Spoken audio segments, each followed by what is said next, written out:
Hey everybody, I'm Joshua Orro, the Mustang Prince, and welcome to Mustang Prince Orro Reports. So, with this being the April Fool's weekend, I want to take you folks back to a film that I looked at back in 2017, The Emperor's New Groove. To this day, ever since it was released in 2000, I consider this movie as the funniest animated film that Disney has ever given us. Special props to Mark Dindal for directing it. And I'm pretty surprised that it was their 40th animated movie ever. Plus, nowadays, I think you could add this movie to a list of underrated classics. Not only was it zany and comical, but it has great animation, lovable characters, and groovy music. However, 5 years later, The Emperor's New Groove received a sequel/spinoff film with Kronk as the central character. And, thanks to a request from Jonathan Cohen, aka Jay's Watch, that's the movie that I'll be looking at today. Released to DVD on December 13th, 2005, the movie is Kronk's New Groove. Now, let's get started. In this film, after receiving a llamagram, Kronk desperately tries to find ways to impress his dad, whom he can never please, and he thinks back to the times when he was close to getting himself a wife and a large house on a hill. But when things go wrong, Kronk kicks it into comical gear and discovers the true riches in life are his friends and being true to your groove. So, what do I personally think of this? Well, despite that it's not as good as the original, but still a better film than these two, I like this movie for its charm and zaniness. And to further explain what I mean, let's move on to Mustang notes. Now, there's not too much trivia, but all I can say is that the movie was produced by Disney Toon Studios, and it was animated by Toon City Animation. And in my eyes, I think the animation for this film is pretty good, and I really love the setting in South America. I mean, it kind of makes you wonder, how did these people get around with all those mountains everywhere? Plus, this was the last film to feature the voice of John Fielder, who died 6 months before the film's release. Also to note, one reason why this movie is pretty special to me is because my Aunt Debbie got it for me as a Christmas present back in 2005. Plus, a month after the movie was released to home media, the Disney Channel gave us an animated TV show called The Emperor's New School.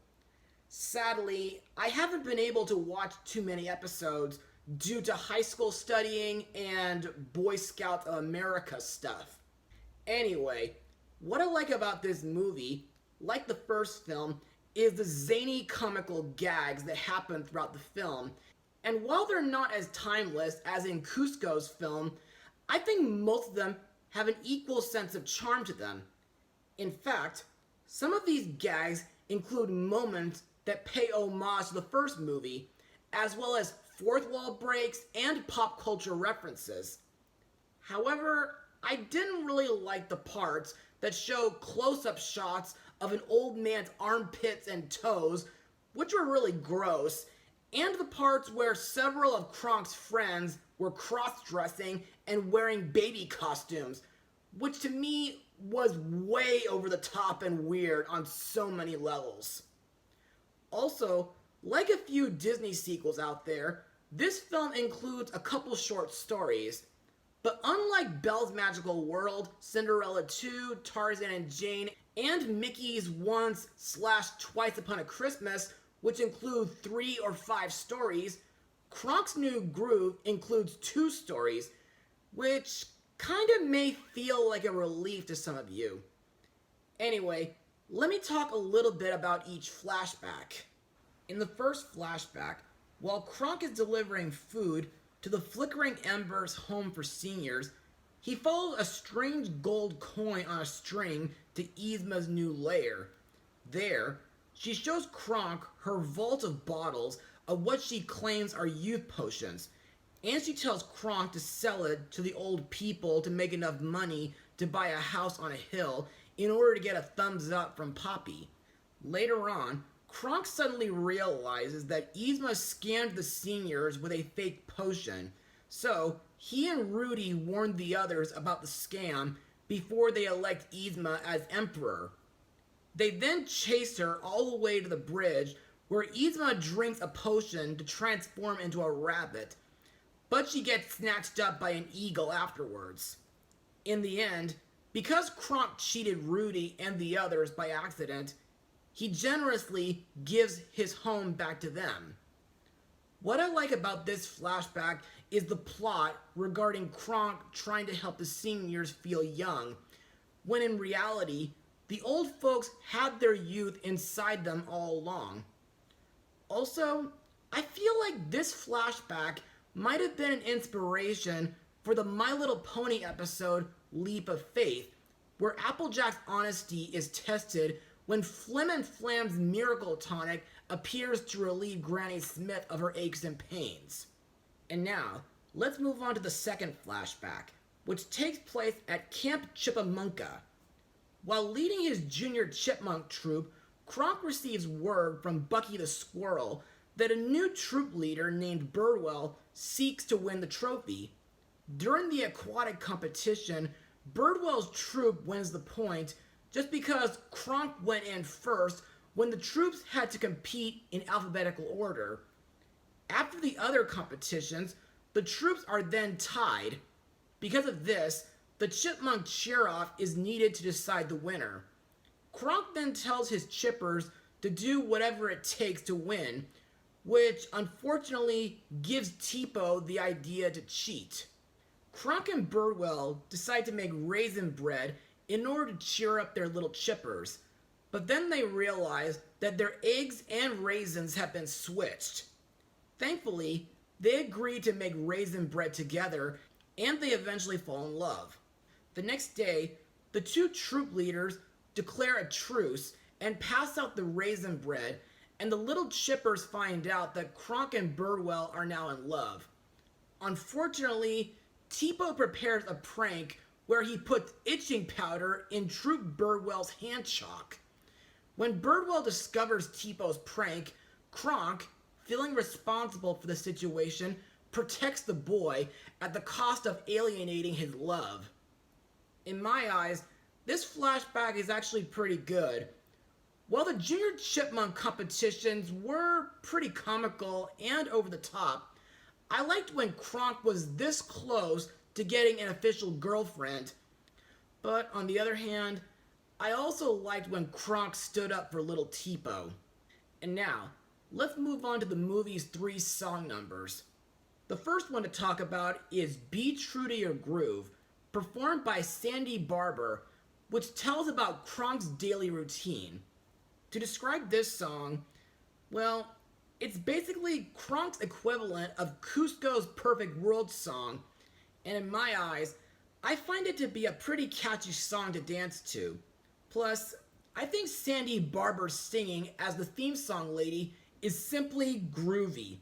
Plus, this song gets a reprise at the film's finale. Next is the film's villain song, Feel Like a Million, which is sung by Yzma while persuading Kronk to sell her so-called youth potion to the old folks in order to make enough money to buy his new house. Now, I must admit, I like the fact that we finally get a villain song from Yzma in this movie when she didn't have one in the first film. And to me, not only is this song jazzy, but it kind of feels reminiscent to Poor Unfortunate Souls, and I think the bit where Yzma sings to the crowd of elders seems kind of like the Trouble song from Music Man and the Miracle Elixir song from Sweeney Todd. Plus, this song gets a reprise during the film's end credits. Finally, we have Let's Groove, performed by Earth, Wind, and Fire.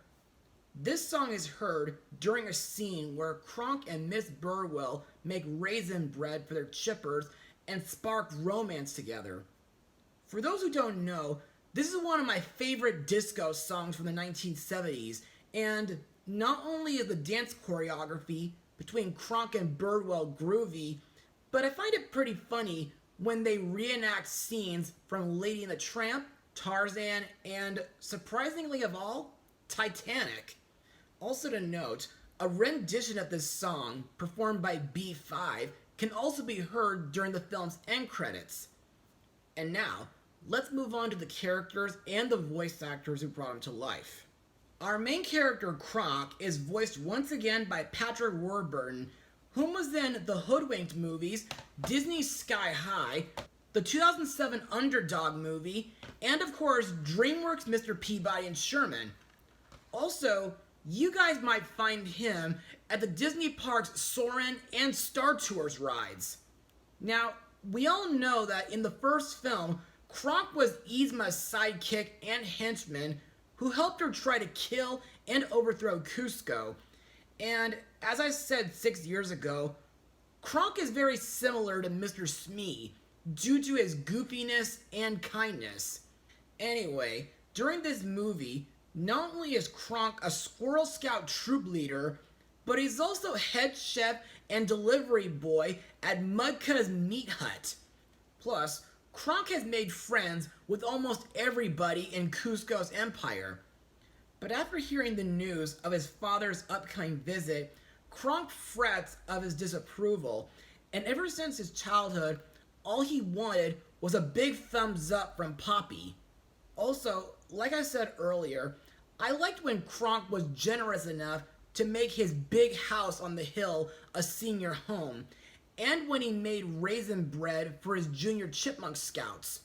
Plus, I thought the scenes where he talks to his shoulder angel and devil are pretty funny, and the part where he communicates with Bucky the squirrel is pretty cute. However, if I were Kronk and was scared of my dad's disapproval, I would take Mada's advice and just tell him the truth. But still, I liked when Kronk realized that his wealth is in his friendships.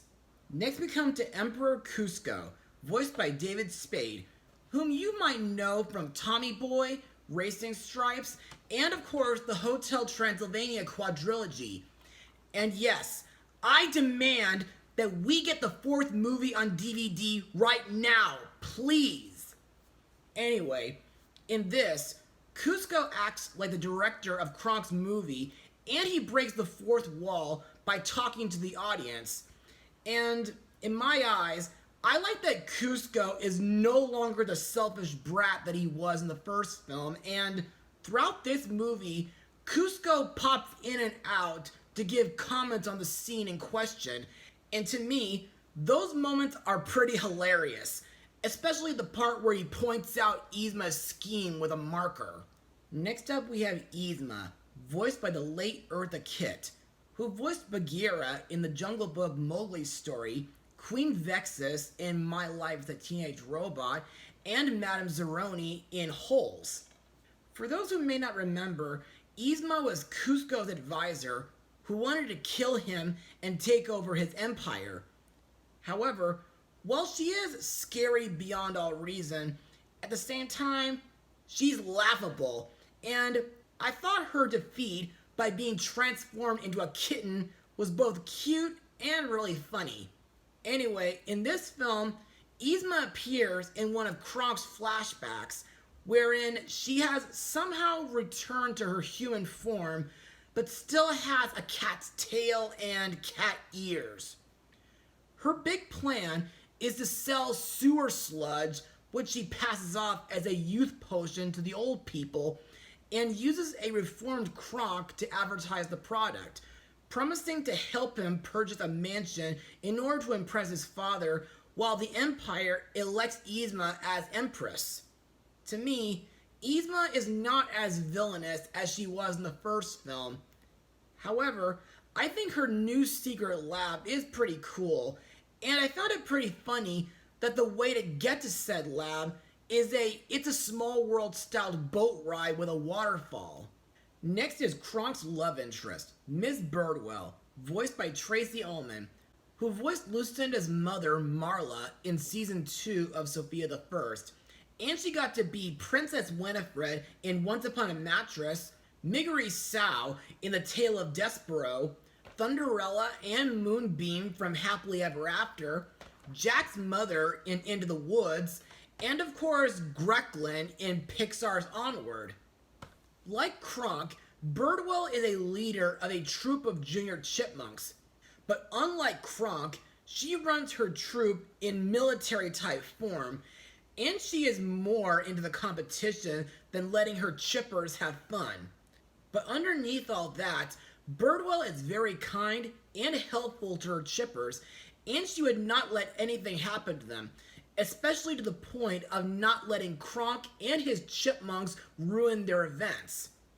She also shows other qualities like order, determination, seriousness, and she even knows how to reprimand someone when she needs to. Plus, even though their relationship got alienated at Camp Chipmunka, I like that Kronk finally wins Birdwell's love thanks to Tipo, and she eventually marries him at the film's finale. The last character to talk about is Kronk's father, Poppy, voiced by the late John Mahoney, whom was in The Iron Giant and the 2 Atlantis movies. Now, Poppy is instrumental to the plot on the entire movie, as Kronk is always trying to get his approval ever since he was a kid. As said earlier, Poppy has always disapproved of Kronk's culinary interests, and he wished that Kronk instead would just settle down with a wife, have kids, and live in a large house on a hill. In my eyes, Poppy may seem like a very strict parent, but deep down, he still cares for his son and wants him to have a good life.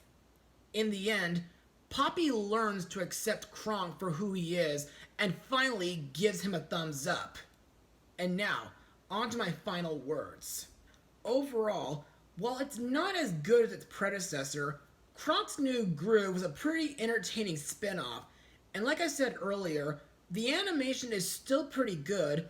Some of the comedy is very hilarious, while other moments were a bit over the top or embarrassing.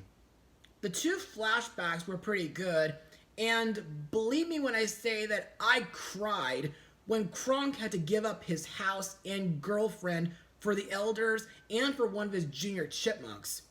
Plus, I think the songs are fun, the voice acting is great, and I like the central plot of a son trying to gain approval from his father. So, if you folks are fans of The Emperor's New Groove, or if you want to find something fun and harmless to watch for the April Fool's weekend, then be sure to keep your eye out for this movie. I give it an 85% out of 100. Well, that's all for now, everybody. Be sure to join me next time where we look at a recent DreamWorks movie starring a criminal group of anthropomorphic animals, Mustang Power.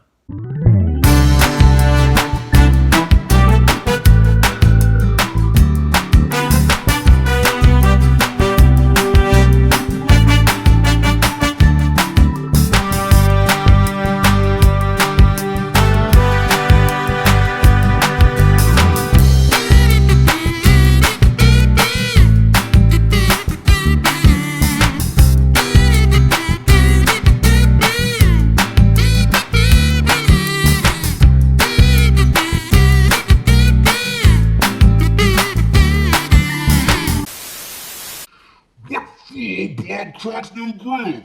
Now there's gotta be trouble in Mustangville. It's only funny till somebody gives Kronk a positive rating.